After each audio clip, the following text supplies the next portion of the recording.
What's going on, everyone? Welcome back to the show. So I want to talk about this topic today about the 150-year-old people receiving Social Security checks. And I didn't want to talk about this, but people are asking me in the comments. I've had a few emails. People sent me emails just saying, can you clear the record on this? And so I'm going to go ahead and talk about it today. And if you guys don't know, let me just show you some of the headlines as of late regarding this. And they've already debunked this. So Wired says here, no, 150-year-olds aren't collecting Social Security benefits. And then you have, are 150-year-old Americans receiving Social Security checks, as Elon Musk said. AP's reporting tens of millions of people aren't getting Social Security checks despite a Trump-Musk claim. Then it says here, Social Security is Doge's new target, what you need to know. And then Snoops does a really good job of they fact check stuff. Okay, so if you're ever you don't know if something is true or not, you can go to Snoops. You can look at PolitiFact. There's some different outlets, different websites that are out there, and that's all they do. Okay, they're going to debunk the news. They're going to debunk information that's coming through the news. So anyway, it says, analyzing Musk's claim that 150-year-olds are collecting Social Security payments. And so that's what we're going to do today. We're going to talk a little bit about this because this has become a big story, right? 150 years old. Why are we sending out checks to people who are dead? And so that's what we're going to focus on in this video. But first off, you guys can do me a favor. Please like the video. If you're watching this video and you want to see more content like this, please consider subscribing to the channel. And remember, you guys dictate what I talk about on this channel. So if you guys want to send me an email, you can, david@thetecshow.com. You can also post a comment. I try to read all the comments, but sometimes I don't get a chance to read them all. But if you're sending me an email, I will read all the emails because I have it all in one email, and I can pull them up and start looking at it. When it comes to comments, sometimes I don't know what's going on. It's hard to search comments. YouTube does need to do a better job about their comment section, because if I see a comment and I want to go back to that comment, it's hard for me to search and find the comment and all that. So sending me an email is the best way to actually reach out to me, because I will see those emails. But I want you guys to comment on the videos as well. Okay, so send me a comment and then say, hey, you know what, I'll send you an email with more details or whatever, however you want to do it. But comments are good for the algorithm when it comes to YouTube. Okay, so let's go ahead and get into this, and we're going to be talking about this COBOL programming. I have no idea what this is, but this is what Social Security uses, okay? The Social Security Administration's system, many of which are built on the decades-old COBOL programming language, may default to a placeholder's date, e.g., May 20th, 1875. When birth dates are missing or incomplete in 2025, this default date would correspond to the age of 150 years old. Okay, and this is coming from Wired, and I just showed you that headline that Wired put out. And so what does this mean? This means that because of this default, if they put in the wrong information, so if they're plugging the information in the system, your birth date, and it's wrong, or if it's a date that doesn't make sense to the system will automatically default to 150 years old. So if you're looking at a list, if you run the program, you want to see a list of everyone receiving Social Security benefits, you're going to have some people that are going to show 150 years old. Not because they're 150 years old, but because there was some incorrect information in the system when it comes to their birth date, and that's why it defaulted to 150 years old. And so that's where they're getting this information from. So that doesn't mean that checks are going out to those people. That just means that the information in the system is incorrect. And then you could think of it this way. Most people, we don't have a person that's lived to 150. I think the oldest person the person who lived the longest, I think, was 122 years. So, which is crazy in itself, 122 years. And I think the current person, and I did a little bit of research, and the oldest living person right now is 117 years old. So we do have people that are, they live over 100, right? And we know that, but how old? 117, that's pretty old. Okay, so nonetheless, let's get back to the topic. So you have a system that will default to 150 years old because if you're running a search, you're going to be able to look at that and say, okay, well, we need to look at all of these names that show 150 because there's something wrong with the date. So it's an alert for you to look into. That's basically what it is. And all government agencies, they run audits from time to time. So when they run this audit, that's when they pull this information up and then they make the corrections. But of course, you have people that are applying and applying for Social Security every day. And so if you let a year go by, then you're going to have some people that are going to show up on that list of 150 years old.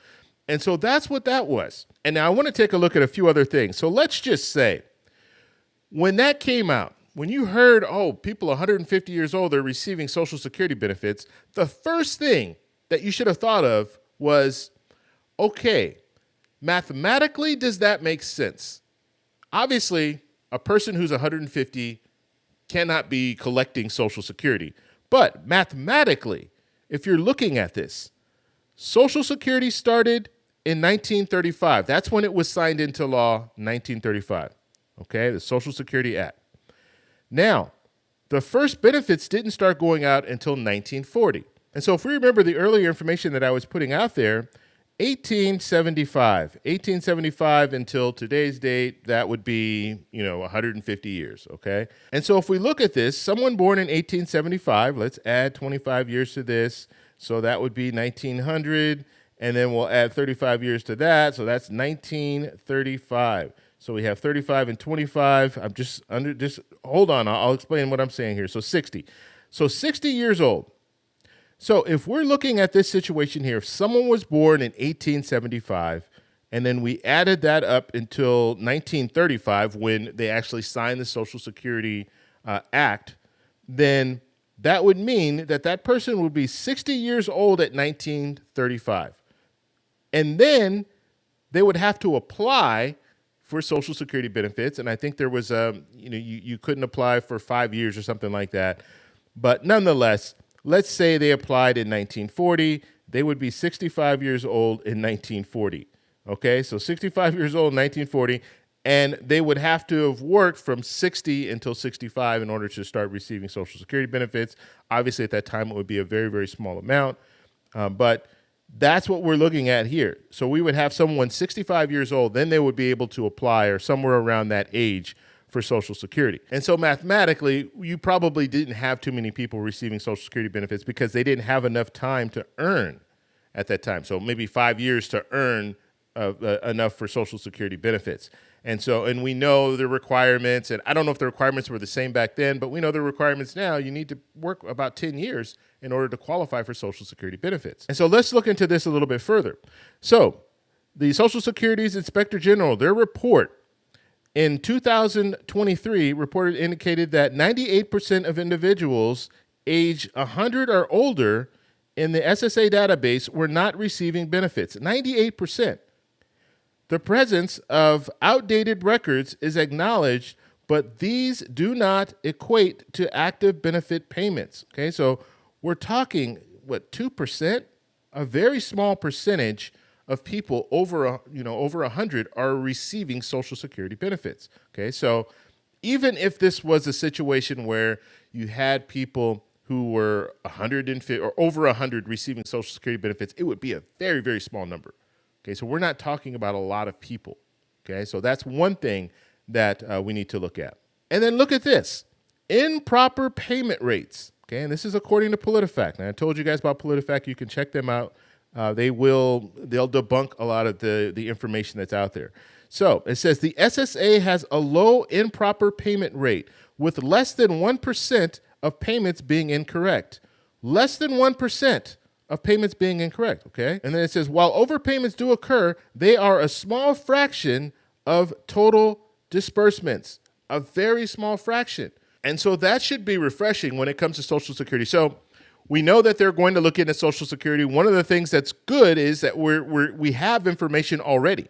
We have people who've been investigating this already. You have inspector generals. That's their job, to look into these different situations to make sure that these government agencies are spending money correctly. Now, is there going to be waste, fraud, and abuse in Social Security? Absolutely, there will be.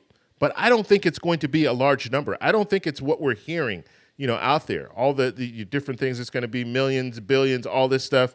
People 150. All that information we're hearing. I think a lot of that is we're not going to see that once they complete their, conduct the investigation and complete it. Whether it's Doge, whether it's Congress, whoever does it, they're not going to be able to pull up that much when it comes to money. Now, another thing, if we're thinking about, okay, we have people who are 150 receiving Social Security benefits. The next question in my head is, we should have a record of people applying for Social Security benefits, right? Because Social Security is not something that's automatic. It's something that you have to apply for, and then you can start receiving it. Even if you paid into the system, if you never apply for Social Security benefits, guess what? You won't get Social Security benefits. And so we can look at the records to find out who was the first person to sign up for Social Security benefits. And so let me show you this. Ida Mae Fuller, she was the first person to start receiving Social Security benefits. Now, I do think there was one other individual, but they just received a lump sum payment, and I think it was like 17 cents or something crazy like that. But nonetheless, November of 1939, that is when she applied for Social Security benefits. Okay, January 31st of 1940, she received her first check, $22.54. At 100 years old, total benefits collected, so she lived to be 100, and she collected $22,888.92. And so we have the information. We know the first person that started receiving Social Security benefits and how long that lasted. And so if you're looking at, I'm just saying here, if you're investigating, and I was an investigator back when I was working before I retired, we had to do a lot of investigations. You're going to want to look, you're going to want to plug up these holes. So if you see something that doesn't make sense, you have to make it make sense, or at least try to make it make sense. So if you see 150 years old, well, where do they get that number from? Are they just saying that people are 150 are still receiving Social Security benefits? You have to look into it.